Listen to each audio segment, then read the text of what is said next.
wanly and says, well, I had to ask. You are just so sexy, but I get it. I'll leave you alone. Sarah does not proposition or engage in any unwelcome conduct toward Nancy again. 3 months later, Nancy is late to work for 3 days and her supervisor threatens to deny her vacation leave request if she is late again. Is this a case of quid pro quo? The answer is yes.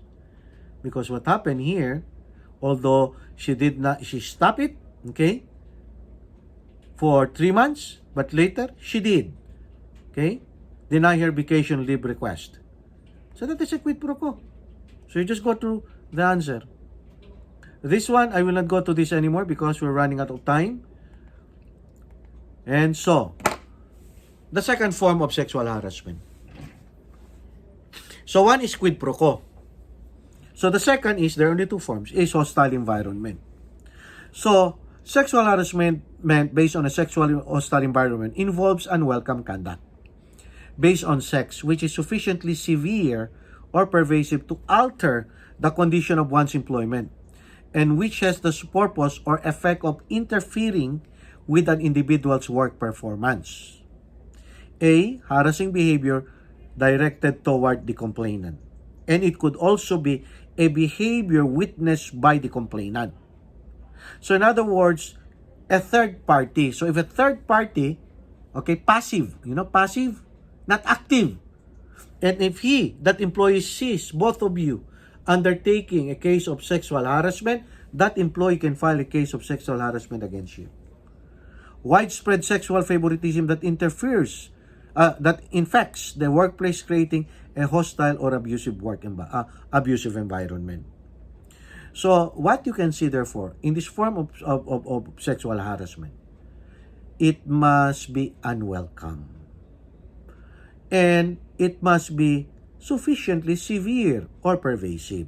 Severe is the degree of the act or the harassing behavior. Pervasive means not only once, but twice, but thrice, or 4 times, or 5 times that the sexual conduct has been done. See? And that it has the effect of altering the condition of your employment. You get stressed out. You see? It affects you emotionally and psychologically. So it alters the conditions of your employment. And it interferes with your job. You cannot concentrate anymore. See? So this is what you call hostile environment type. So it could be severe or pervasive. I don't have to go through all of this because, as I've said, we are running out of time. And then, let's move forward. So this is just a case example of what a hostile work environment is. So if you go through this case example, okay, I'll do this one. Cody is a unit supervisor for the board. Drew, an office technician, sits in a row of 5 open workstation right outside Cody's office. On Drew's first day, Cody gives Logan, another office technician, a lingering hug and kiss on the lips. See? Cody says while looking at Drew, see? Up and down, welcome to Cody's world. If you remember just one rule, what Cody wants, Cody gets. You'll have a bright future here. So the next day, Logan arrives early to work to be seated before Cody arrives. But Cody starts rubbing Logan's shoulders and says, "You can't stay seated forever." Drew sees and hears these interactions. Logan tells Drew what is happening and Drew says, "Just get over it." See? Drew starts losing sleep and misses work because of Cody's mistreatment of Logan. So you see, this is a case of hostile work environment. This is severe. This is pervasive. He witnessed it. You see? You witness this every day. It happens every day.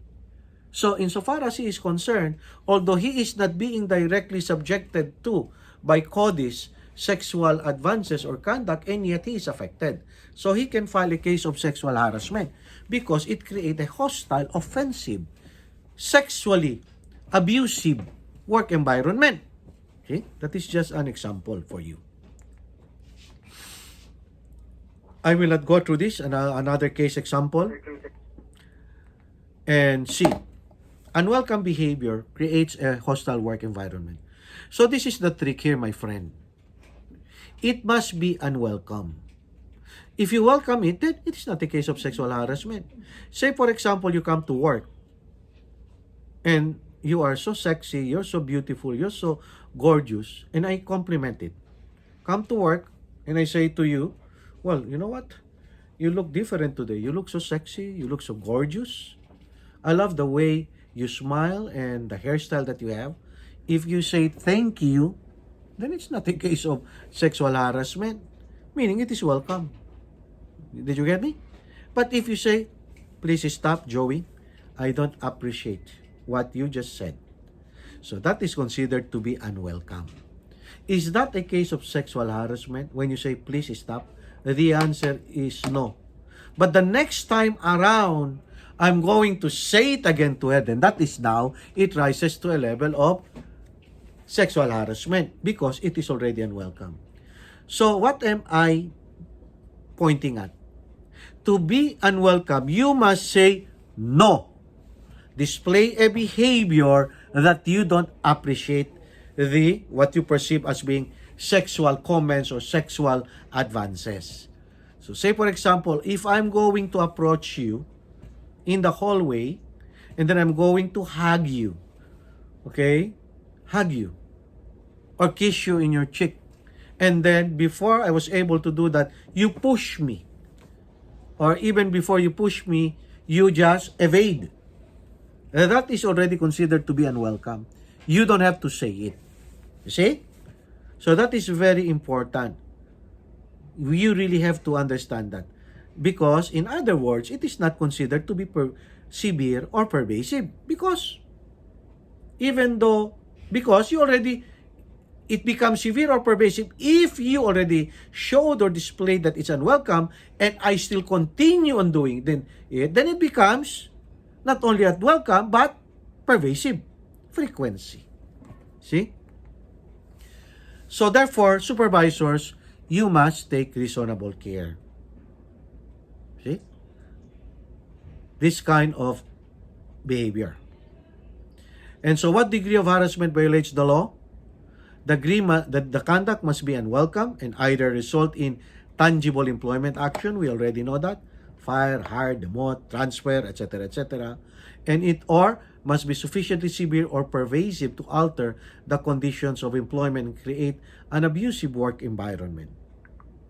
So severe and pervasive means the more serious the conduct is, okay, the less frequently it has to occur to meet the standard. What does it mean? So, if the act itself is considered to severe, it doesn't have to be pervasive. Example, if I'm going to touch your private part, it doesn't have to happen the second time around, right? So, in other words, it doesn't have to be pervasive. If I touch your private part, that's automatic. It doesn't mean you don't have to say stop or is unwelcome. No. We know by and in itself. That is what you call mala in se. You know what is mala in se? It is evil, morally wrong by itself. You're fired. If I touch your breast, do you have to say, please don't do it the second time around? No more. Pervasiveness does not come in anymore. I touch your breast, one time, you're fired. Because that is severe. But if I sexually joke and banter to you, that is not severe. I will not be fired immediately. You don't fire. So you say, I don't appreciate your jokes and your banter. See? If I did it the second time around, the same thing you said. Now it now becomes pervasive frequency. So based on my investigation, you have done this repeatedly. How many times did she tell you to stop? You're talking about the sex that you had with your girlfriend or boyfriend. You see? So it becomes now severe and pervasive. So I don't have to explain what is severe or pervasive. Already discussed that. And then you just go through all of this question if you're going to conduct an investigation. And so there are three varieties of hostile work environment. The courts have recognized the following. Conduct directed at a claimant. Conduct directed at others. You see? Conduct directed at others. I might perhaps have a relationship with a coworker. Because remember, employer can only discourage you because of non-fraternization. But that cannot be fired by my employer just because I have a relationship with a coworker. See? So if I have a relationship with a coworker, so tendency is I cannot control the degree of my emotion, right? You cannot control. So tendency is during our break, lunch break, then we'll be together, right? So when we are together in the employees' break room, so tendency we are going to hug and kiss, right? So when we do that, there are also other employees in the employees' break room. They witness it. Insofar as we are concerned, it's okay because we are in love, romantically involved. So the kissing, the hugging that we do is fine with us. But those other employees around you, if they feel uncomfortable with what you're doing, and one of them will say, Mr. Tugong, you know what? This has been ongoing every time we have a break. You know, we really do not appreciate what you're doing. We feel offended. Oh, that is already considered to be unwelcome. So if I'm going to say, well, it's none of your business. You see, I'm on a break with my girlfriend, and we are both in love, then it's our desire to kiss and hug. My friends, those employees there, they can file a case of sexual harassment against me or against us. That is what you call a curbside. You know what is curbside? Curbside. Or third-party type of hostile work environment. And so, what are the harassing conduct? You see? So, we know the types. There are two, quid pro quo, hostile work environment. So, what are the forms? How do you it's an active verb. Remember, harassing? So, how is it being expressed? So, the unwanted sexual advances are the following. Verbal. Non-verbal, meaning not coming from mouth, eyes. Physical. 4 is environmental. So, let's go to this one by one. So, you see verbal. Just go through all of this. Anything that comes out from your mouth that is sexual intonation is considered to be sexual harassment. So I don't have to touch you. So if in a group of employees, and there is this group of employees, you are 10, and then my audience is the 5 employees, and I was talking to them about the great sex that I had with my girlfriend last night, or with a co-worker, and those other 5 are present, those other 5 can file a case of sexual harassment against me. So you cannot sexually joke and banter. And you cannot also spread sex rumors and lies about a co-employee's sexual life. Oh, she's hot. She is good in bed. How can I do that? You see? And asking personal question about one's sex life. See? You must be good in bed. Okay? What type of styles can you do? By the way, all of these we are all adults. Okay? This is part of the training. I have to graphically give you examples. See? Sexually graphic language or description of sexual encounters or innuendos. You see here? Comments about other people's physical attributes or body. You see? Oh, she has a Coca-Cola body. I don't know if you understand what a Coca-Cola body. Okay? Meaning the shape, you know? Pet names or terms of... the most common. Oh, no? You want to get endeared to your co-employees or to your workers. You always say, hi, sweetheart, can you kindly do this? Hi, darling. Or, others listening, they can file a case of sexual harassment against you. Pet names. But they cannot just easily file a case of sexual harassment. They should approach you. You know what, Joey? I feel awkward and uncomfortable every time you address me as, dear or sweetheart or darling, or you're saying that to a coworker. I don't feel comfortable. It must be said for it to become a case of hostile work environment. Remember, unwelcome. See the word? So that's very important. So let's move forward. So we're done with verbal. How about non-verbal? If only the eyes can kill, you see? Leering or staring at a person's body. That's what you call ogling, ogling. You feel uncomfortable. You feel as if this person has a laser eye. As if you are nude. So, if you feel uncomfortable, he is staring at you, then you have to say it's unwelcome. You know what? I noticed that you're looking at me in such a fashion that I feel offended. I don't appreciate it. You see? Blocking a person's path. And you see even facial expressions, such as winking. You see? Throwing kisses. Why would you throw kisses? Giving gifts. Okay, you give gifts because you're courting someone, right? That's fine. But if the person, the object of your desire or sexual desire, rejects your gifts, and you continue giving, that is considered to be sexual harassment. It's already unwelcome. You're courting someone, and she keeps on rejecting you. That is considered to be a case of sexual harassment. It's unwelcome. How about elevator eyes? Elevator eyes is, a person stares at you from head to toe. You see?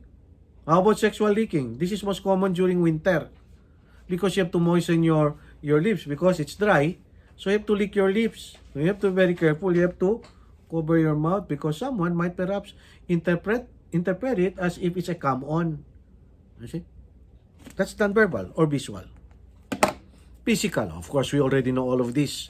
We know what is physical. Anything, any of the sense that touches a person's body, and if it's unwelcome, then that becomes a hostile work environment that is physical in nature. Environmental, you see. This is because of the technology. Same thing. You leave a voicemail. You email. Your screensaver. See? If your screensaver in the office says this, nude pictures, you put in your email. Your screensaver. Yeah. There was a maintenance supervisor. I know. In laundry, right? In laundry. We fired. Because the screensaver are all nude pictures. And the employees are complaining. So we conducted the investigation. Fired. See? Sexual harassment. And he said, his excuse, well, I'm not subjecting. I did not. It's for my own consumption. I said, no, you're crazy. This is a work environment. And it is hostile and offensive to your people in the laundry. Website postings, the blogs that you post. Now, is this work related? Yes. If it pertains to your co-workers. It pertains to your co-workers. You have to be very careful. Mobile phones, of course, you're going to text. Be very careful because they can screenshot. You said all of this sexually oriented posters, calendars, cards, notes. See, be very careful. When you do that, your calendar in your office, you can say, this Playboy or Penthouse, whatever it is, in your office, and you say, oh, that's none of your business, that's me. My friends, insofar as those employees that goes into your office, because people are different. We are different. Some are conservative, they are religious, they are spiritual. To them, it is offensive. But, so you cannot measure your own standard and apply it to them. Cannot. Their standard has to be observed. So that's why you have to be very careful when it comes to this. Unwelcome behavior. Example. Okay? I'll go with this example. Jesse has a habit of touching people on the shoulder or arm when he talks to them, and most people see him as a friendly, outgoing person. Jesse has worked with Joanne for over 2 years. Jesse comes over to Joanne and tells her how nice her hair looks. He begins to touch her hair and also tells her how soft it feels. Joanne walks away and later tells another employee what Jesse did and that it made her feel uneasy. This is unwelcome. She did not say it to Jesse himself, but verbalized this to another employee, perhaps for fear Because perhaps Jesse is a person in authority, powerful. See, a supervisor. You see? So this is considered to be already unwelcome. Remember, express or implied. Implied. And this employee who was informed should immediately report it to, management. See? Let's move forward. This one, unwelcome behavior, because I still have time. Jerry, Ed, and Lisa all work at the same company and eat lunch together. During a lunch break, they ask Lisa if she has heard the joke about what blondes say when they have sex. Lisa, who has blonde hair, has said it with Jerry and it's joke. She shakes her head, gets up, and moves to another table. This is clearly unwelcome. See, she left the table, meaning she perceives, she made it clear to them that it is totally inappropriate. You see, unwelcome behavior.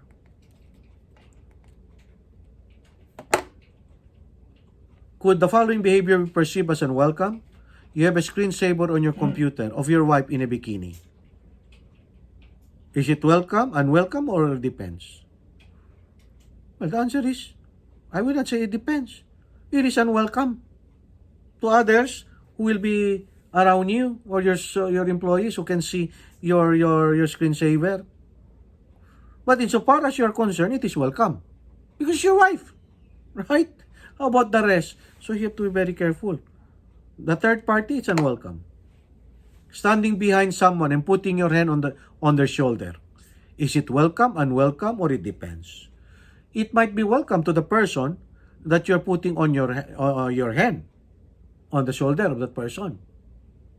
But there are people who witness it that could be unwelcome to them. To them, it's perhaps hostile. Now, to the person, perhaps she will just agree you putting your hand on her shoulder. But if he's going to motion or say, no, don't do that, that is already unwelcome. Or she motions her hand, back off, then it becomes unwelcome. So it all depends, basically. So that's why we have to be very careful. Who decides when it's harassment or discrimination? My friends, it's the victim, it's not you. You can come up with 1,001 reasons. You can do all of your Houdini act. You will be at the losing end. Because the one who decides whether it's a case of harassment or discrimination, it's the victim. It's not you. Not unless you have witness or witnesses with you. Not unless you have proper documentation that would shield or protect you. You are the loser. Because in cases of harassment or discrimination, it does not have to be actual. It could be perceived. See, perceive? So perception can kill you. If that is how he or she perceives that's a case of harassment or discrimination, then there's nothing that you can do. Because as I've said, the reasonable standard of a person changes. Not everyone are liberal. Some of them are conservative. See? So we have to use that standard. If everyone in the building knows that this employee is a spiritual person, a moral person, a principled person, then his or her perception is entirely different. So do not sexually joke, do not sexually banter. Do not touch that employee because it's public knowledge that who she is. So it is the perception of the complainant. So if you see, next year, malu prohibitum. Okay? Intent, therefore, need not be proven. Good faith is not a defense. Remember earlier I said, mala in se. Okay? Bad in itself. This one, the opposite. Mala prohibitum. Mala prohibitum is bad because it is prohibited by law. See? So if it is prohibited by law, your good faith in sexual harassment or discrimination is nothing. So you cannot say, I was in good faith actually. Joey, there was no intention, my friends. Your intention doesn't matter. I'll give you an example. You drive your vehicle. You drive your vehicle. And then, you don't have this transponder. What is this? In the toll lane, you need to have this transponder, right? What do you call that, Elma? You know, the one that I have in the vehicle. Okay? And you do not know that if you go through that without that thing that you have, that you will end up with a penalty. Okay? And so, you went through that lane, so you violated the law and regulation. Now, you cannot come up with an excuse and you will say, you know what? Officer, I was in good faith. I did not know. Oh, no. The law says it's mala prohibitum. It doesn't matter whether you're in good faith or not. You see? This is sexual harassment or discrimination. See? So, sexual desire is not required. So, you cannot say, oh, I didn't have the lust or the sexual desire when I said it. No, it doesn't have to be that way. Remember perception? See? And the complainant doesn't have to show a loss of tangible economic loss or other adverse employment action. So the complainant doesn't have to show that she was demoted, promoted, or whatever. On the same thing, you can also say, oh, I did not undertake any tangible adverse action. No. It is of the moment. Okay? So let's move forward. So this is the reasonable person standard. I already discussed that with you. This is a hypothetical person that based on using average skills, average mentality, based on a particular class, that's what we are going to use. You see? So, to an average person, then we are not going to use a reasonable person standard to an intelligent person. Those who belongs to intelligent class. No! We will use the average standard. Majority, how will they think? How will they react? That's what the reasonable person standard is. So, I will not go into that extensively. Okay, see. This is just an example. Suppose a coach smacks his player on the buttocks as he heads into the field. Is this unlawful harassment? The answer is no. Because if we're going to use a reasonable person standard, a hypothetical person, based on this particular situation, that's not unlawful harassment, right? Because coaches normally does that. Okay? When they substitute, someone will come in. Go, go, go, go, you're motivating. But if that same coach is going to smack his secretary on the buttocks in his privacy of office, that is a case of sexual harassment. So you're using now a reasonable person standard based on an office setting. Yeah, that's good if it's out in the field with players, but in the office with your secretary, that is not acceptable. Any average person will say, that's unlawful. You see? So, what is the liability of employer? See? This is important. So, in quid pro quo, the employer is liable, strictly liable, meaning automatic. See? In quid pro quo, so all of your supervisors, if you're going to solicit, make sexual advances with any of your subordinates, the employer cannot say, oh, we did not know, we were not informed, we did not ratify, we did not allow. No. The judge will say, employer, keep your mouth shut, you're liable. See? Why? Because, as I've said, what did I say? You are agents. You belong to the employer. See? However, in an hostile environment, the employer has affirmative defenses. So, because in hostile environment, the supervisors and the workers are not using their authority, right? In quid pro quo, you're using your authority. So, it makes the employer automatically liable. But in a hostile environment, no. Everyone is equal. So, I'm a supervisor, but if I joke and banter with my co-workers, I am not using my authority or soliciting someone using or leveraging my position. I'm just like any one of you. You see? So, in a hostile environment, it is not automatically liable on the part of the employer. They can defend themselves. Only if, it reasonably tried to prevent and promptly correct the harassing behavior. So if an employee is going to report, hey, you know what, Nestor, one of your supervisors, he is always in the patio and he keeps on sexually bantering. Now, if the management or your administrator, Nestor did not act on it, then it will be liable. But if he acted on it, then we can use that as an affirmative defense. Or we can also say, this employee who was the subject of sexual harassment, the unreasonably failed to take advantage of the company's anti-discrimination policy or to otherwise avoid or reduce any harm done. Example, in the patio, same thing. So here comes the supervisor, sexually joke, sexually banter, and you are there, and then you still laugh, you still smile, you still participated, and for months, there is a policy that we have in the employee handbook. You can immediately file a complaint, but you did not do anything. Then later on, after you are fired for some reasons, you go to court and file a case. You know what? The supervisor subjected me to sexual harassment for 2 years. My friends, we can use an affirmative defense. Unreasonably, you failed to take advantage of the company's anti-discrimination policy. See, we always conduct seminar in this regard once a year. Okay?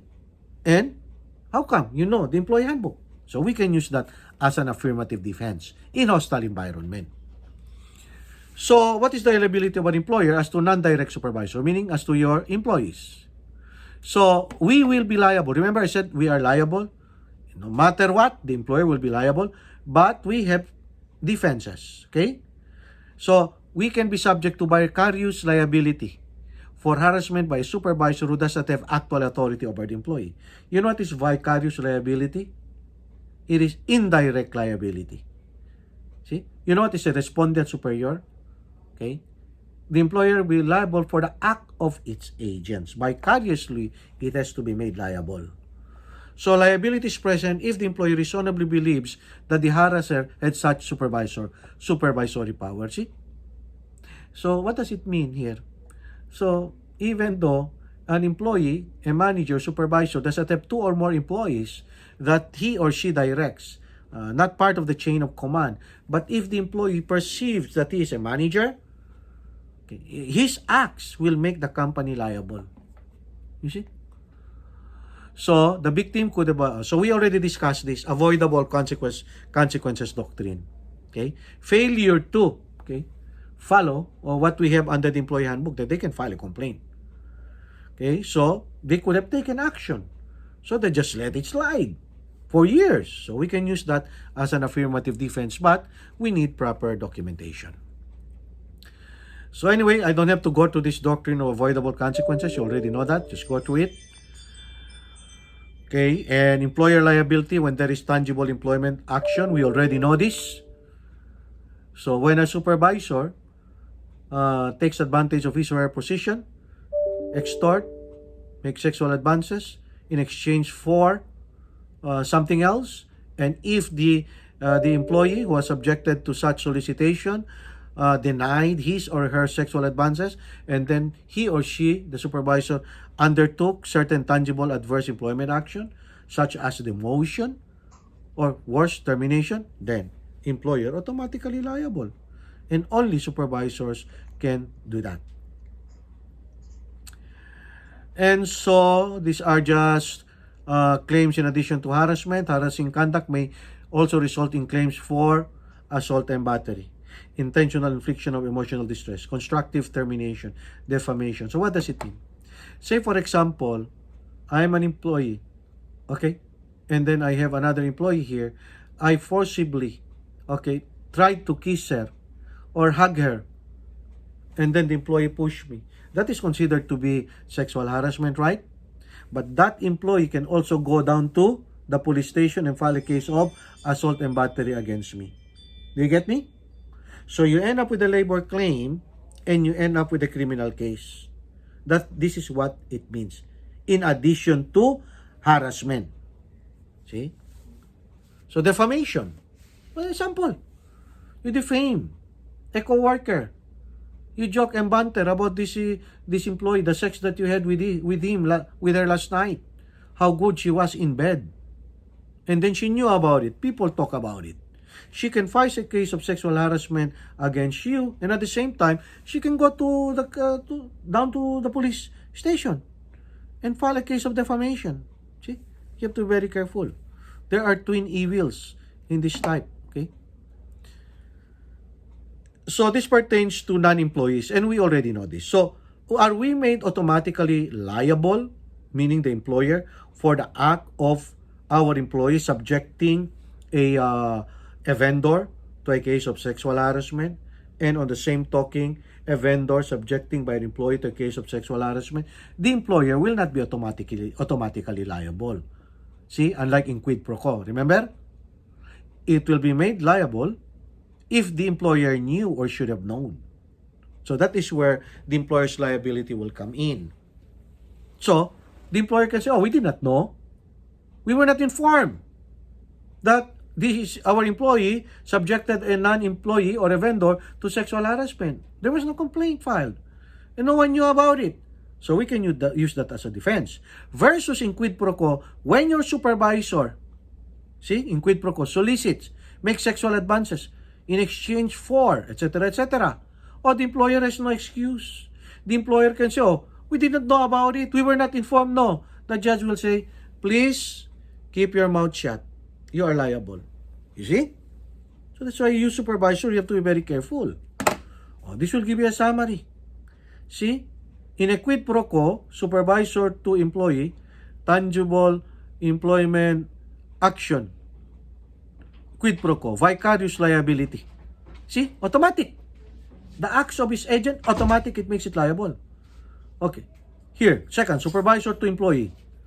Supervisor, hostile environment. The employer is not automatically liable, can come up with affirmative defense. So the affirmative defense, well, this employee failed to file a complaint. We did not know. We were not informed. Nobody knows. See? So you just go through this, a summary of the employer's liability. And so what do we have here? So you just go to this. This pertains to, the law. It will just show to you how broad it is when it comes to sexual harassment under California law versus federal law. You see? In federal law, there is no such thing as strict liability or automatic liability. It will be only made liable under federal law if the employer negligently failed to attend to a complaint. See? In state law, no. Fault or negligence, it doesn't matter. You will be automatically liable employer. See how strict it is in the state of California. So what is the liability of harasser? We already know that. They are personally liable, including non-employees. So there are certain variations in harassment. So we already discussed this. LGBTQ can be sexually harassed, see, by the same community and other genders. Third-party harassment, yes. I already discussed this with you. Bystander, curbside. So meaning even just an observer. And if creates pervasiveness, hostility of what you're doing, they can file a case of sexual harassment. So where do you file? So you file, you cannot go to court immediately. Of course, we have our grievance procedure. We do it in-house. But we cannot stop an employee from filing a claim outside of the workplace. But if they go outside of the workplace, they cannot go directly to court. Always remember that. There is such thing as exhaustion of administrative remedies. So they have to exhaust first their administrative remedies. See? They can go either file their claim before the state or the federal. So if it is the state, so you file it before the Department of Fair Employment and Housing. So if it's federal, you go with the Equal Employment Opportunity Commission. So you have two venues, therefore. Can you file for both? The answer is yes, you can do so. And then if you file for both agencies, in both agencies, either of the agencies they have a working arrangement. They can say, EOC, well, the FEH, you better conduct the investigation. Handle it. See? They can do that. So they have some form working arrangements. Now, there is a time limit. We call this statute of limitations. When can you file a case of sexual harassment? Before the FEH. The old law is 1 year from the last act of the harassment. But now, in 2019, they came up with a law. My friends, ladies and gentlemen, it is 3 years. 3 years. You see? So even though the employee has already resigned, not already connected with you, within 3 years from the last act of harassment, he still has the time to file a claim of sexual harassment against you personally and against the employer. Now, is it possible that they can go to the court directly? The answer is yes. They go to the FEH or EOC and request a right to sue letter. A right to sue letter. So if they request a right to sue letter, it will again extend, their statute of limitation plus 1 year. So say for example, it's almost the end of 3 years because now it's 3 years, right? So a month before it will end to file his claim, he can go to the FEH and request for a right to sue letter. Now it will again extend 1 year, so it becomes 4 years. So you imagine that? That's how it is in California. Well, don't worry about EEOC. It's only 180 days. That the statute of limitation. See? But if you go there and request a right to sue notice, then it extends the life of your statute of limitation. Now, if you don't file within the statute of limitation, the 3 years, then it's dead. No more. You cannot file a case of sexual harassment anymore. And so these are just the key points to keep in mind. We already more or less discussed this, the reasonable person standard test. You always remember that because each of your employees, they have a different perception of how the world is, how they perceive of themselves, how they perceive of life, how their social orientation in life, their political views. Everyone differs. See? So you always remember that. And so if you believe that you have been harassed or witnessed harassment, so what you're going to do, then you urge that person, okay, to tell that person that, harassed him or her, advise him, tell him to stop. Now, if he doesn't stop, then immediately report the incident to your supervisor. But it's your choice. You can immediately go to your supervisor. And if you are the supervisor and this is being done in your presence, then you can tell, please stop. Because this is a case of, potentially a case of sexual harassment.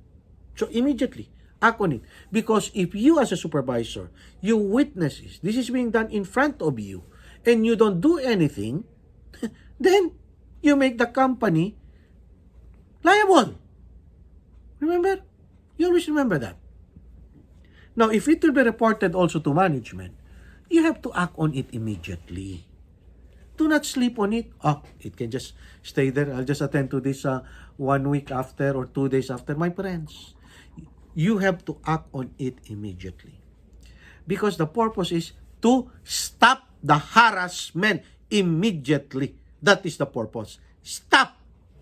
Because if you don't stop, then you will end up with a problem. The word is negligent. So you have to physically separate them. That's where you come in preventive suspension. You go home. See, it depends on what is the kind of complaint. So you better go home for 3 days preventive suspension so that we will give given the impartiality, the freedom to conduct the investigation thoroughly and extensively. So that is the purpose. You don't just leave there, it can come tomorrow or day after tomorrow. No, please stop. And of course, do not retaliate. Especially so if the complaint is against a supervisor and that supervisor is your close friend. And so what you're going to do, you're going to whitewash. You know what is a whitewash? Paint, you wipe it. Okay? Erase. No, don't do that. You have to apply the standard uniformly and consistently. So you tell your co-supervisor, I'm sorry, but I have to place you on preventive suspension because there is a complaint against you. See? That's what you're going to do. Now, how about confidentiality? So, do not guarantee confidentiality if a complaint has been filed by an employee. You tell the employee, yes, we will do our best regarding the confidentiality of your complaint, but me, the investigator, or, these 3 or 4 of us, we need to really discuss this with those witnesses. We have to ask questions. So that's the only guarantee that you can do. Otherwise, you end up with defamation, furthering the damaging the reputation of that employee. So you always tell, We can assure you, but insofar as we are concerned, yes, it is confidential on a need-to-know basis. So if you receive a harassment complaint, we're almost there because 15 minutes, protect the victim. Contact human resource. Separate the parties. See, that is what I mean. And you must document carefully. Offer the employee assistance program. But this is if it's very traumatic. Okay? You don't go through that. So you just go to this. See, protect the victim. Immediately. Diffuse. Stop. Encourage employees to report promptly. See? By making it safe for employee to speak up. Setting an example of how to behave. You are the best risk managers. I'm a risk manager. So we have to practice what we preach. We have to be the model, the beacon of light for everyone. I already told you on so many occasions, you are not ordinary persons. You are a person of authority. You represent the owner, the company. So you have to act as if you are also the owner. Of course, you're not going to throw your weight around. Being receptive to employee concerns. Problem with us, we don't listen to the employee concerns. We just disregard, brush them aside. You know, the key to leadership is communication. Open line of communication. But it also depends. In communication, what is important is listen. The problem with us, they're not yet done talking, you immediately come in and talk and talk and talk and talk. Don't do that. Listen to them first until the end of their sentence. Because tendency we underestimate them. Just we think as if we are bright, we are intelligent, we have the monopoly of everything that is great and good. No. We are actually dumb. If you think we are smart, we are not. Because those people under us, there are certain areas where they are also excelling. Each person has a story to tell. Even the dumb and the fool, they do. So always listen to them. Just because you're a supervisor, that you know everything, my friends, I'll tell you, that is being arrogant. Even I myself, you know what? I still continue on reading. My life is all about reading. Because I don't want to talk and all in thin air. No one understands. I don't like that. And when people talk to me, when I conduct an investigation, I listen to them. I don't interject. Listen. Very important, okay? And most important here, so you have to protect. So the one who complain, you tell the complainant, look, don't worry, I will protect you, I'll take care of you. If for some reasons, the employee, the harasser, has contacted you, threatened, intimidate you, please inform me immediately. And if there are witnesses that this harasser has used as a conduit in order to threaten you, please inform me. So assure the complainant that we are going to protect her. And don't worry, that harasser, he is out on preventive suspension. So, why do our employee hesitate to complain? See? Fear of retaliation. They might perhaps lose their job. And they have this fear that they're not being believed because we are just down there, we are just ordinary. See? And humiliation.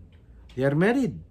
If someone is embraced and hug or kiss them, so they don't want to get that humiliation. Worse, they might be blamed and ostracized by their co-workers. Embarrassment, we know that. All of this.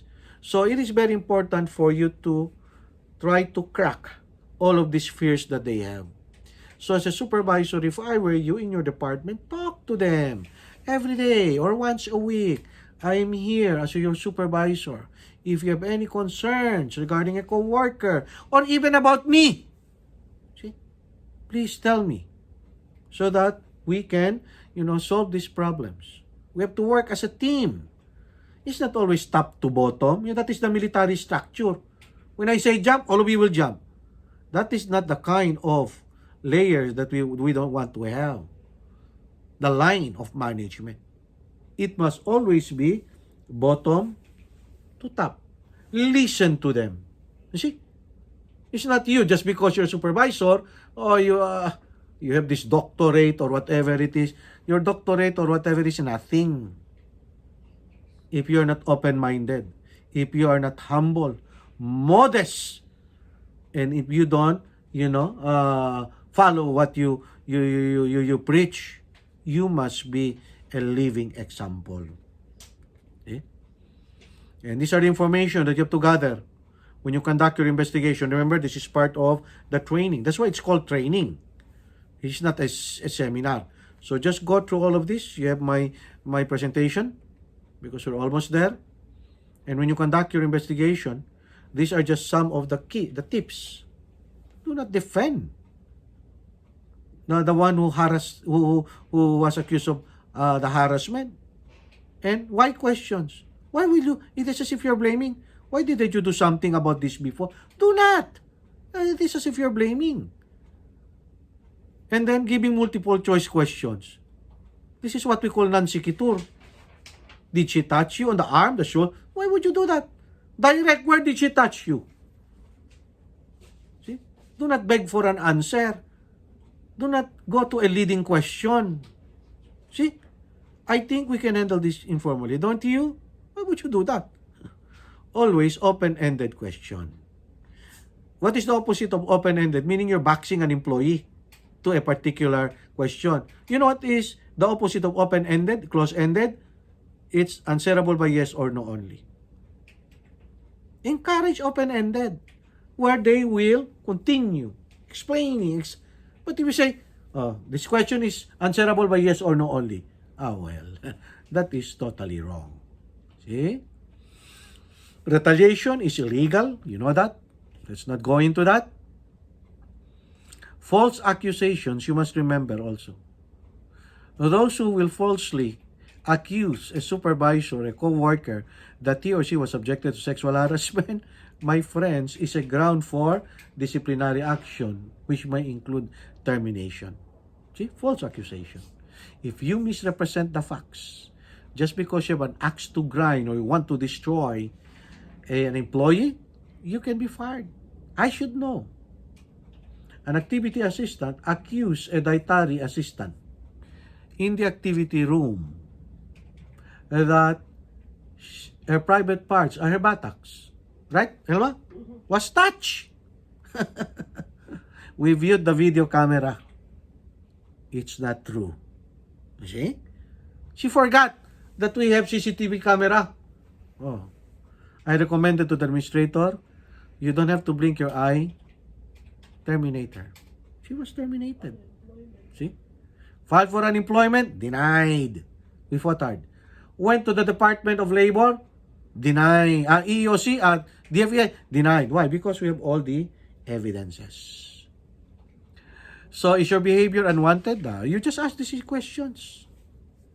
If you think you're the model, you're the best, always remember, if you're a parent, you're a wife or you're a husband, always remember, you have children. You have to conduct yourself accordingly because you don't want to ruin your reputation.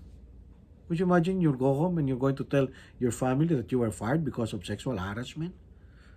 And always remember, is that how you treat your children, how you treat your wife?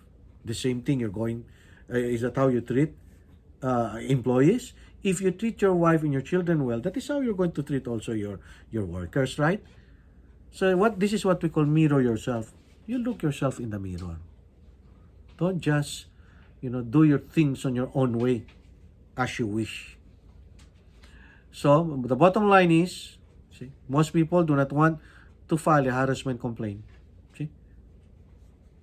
Most people do not want to bring legal action. See? Most people want to come to work and do a good job and then go home. This is the most important. And if you going to subject them to harassment, then how could they do a good job? See? So most of them expect us to provide a safe and harassment-free workplace. And this is the most important. I never fail in almost all the seminars. When we make mistakes in what we say and in our behavior and in our interactions with others, you say, I am sorry. I am sorry. That in itself will kill whatever hatred or whatever, personal things that he or she might have. have against you, it will stop right there and there. Just say, I'm sorry. Arrogant people, arrogant supervisors, does not know how to say, I'm sorry. What they do, they will still defend themselves. Even though they're already cornered, they're already wrong. You know, with my staff, they cannot get away from me. I know if they're arrogant. Because they don't say, I'm sorry, I made a mistake. And what do I say? You know what? You will not achieve your fullest potential. You will not be successful in this office, in my office, because of your attitude. I can already tell. I can already predict that you are not going to succeed. Not only in office matters, but in life. Even to my children, I say, I am sorry if I made a mistake. More so with our employees, say, I'm sorry. That's the best. We're almost there. So actually, we are done. So, we'll just run through this. New laws. We already know that non-employees are protected. Protection against defamation claims. So, this pertains to, agreements that you can enter to between the victim of the harassment. Remember, we can come up with an agreement with the employee. Oh, we settle $15,000. The settlement can state to the effect that the privacy, the confidentiality of that employee. But the employer cannot be the subject of confidentiality. See? Did you imagine that? That's how it is. We cannot disclose the name of the employee, but the employee can disclose us. That we are part of a settlement with laws, follows, and secrets. I won $20,000. But us, we cannot talk about that employee. See? Anonymity and confidentiality clauses settle agreements. That's what I've been talking. It can be anonymous, but that employee can discuss the factual information of what transpired. See how worse?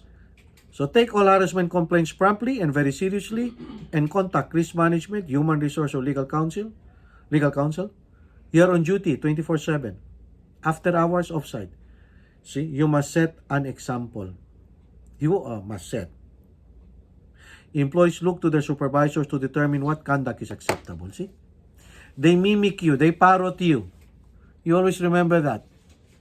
You know what is a position of consequence? A position of consequence means any act or behavior or even omission that you do, it has its effect. And employees will notice that. So what you do is what you get. What you reap is what you sow. Always remember that. You are no longer a peer with your subordinate if you're a supervisor. So be careful about partying with subordinates. You see, I have been invited to a lot of social parties 20 years ago. But my boss said, if you want to survive in this company, avoid and evade. Because you're in a position where you might be compromised, you might end up with a conflict of interest. So I don't accept any social invitation. Just recently, we have an activity director. Remember, Elma? Texted, invited an employee under him to attend party at his home. That employee filed a complaint because persistently, not only one occasion, I recommended to terminate this activity director. You see? Why would you do that? So, do not date your subordinates. Overcome your desire to be liked by your subordinates. We are not in this business. We are not politicians. We have to do it in accordance with its own merit. When you do favors, that is equals to favoritism.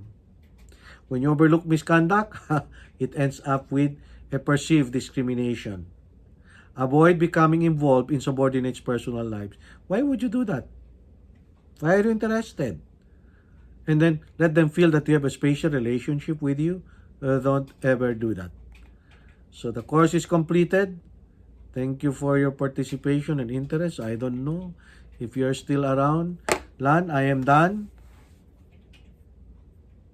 Hello? Okay. Are we done? Right? Where are they? Bye. They're sleepy already? You. Are you sleepy or are you awake? Informative. Are you 5 times alert and oriented? Yes. Okay. Thank you so much. Thank you so much. And we're done with this training. And so let's concentrate. Thank you so much. Thank you. You know, this is the hardest Thank you. part. Yeah, when you do the this type of training, we don't know if you know how many attended, how many are listening because I cannot see your face. And if I see your There are a face, lot. There are yeah. a lot, and some of them are in several are in one room. Thank you. That's good. Yes, Yeah, okay. yes. I would say about 20, 25. Perfect, perfect. Perfect because you know at least they're going to share that with their co-workers, Yes. co-supervisors.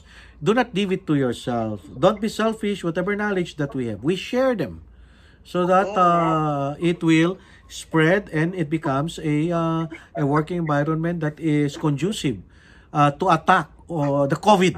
You see? Yes.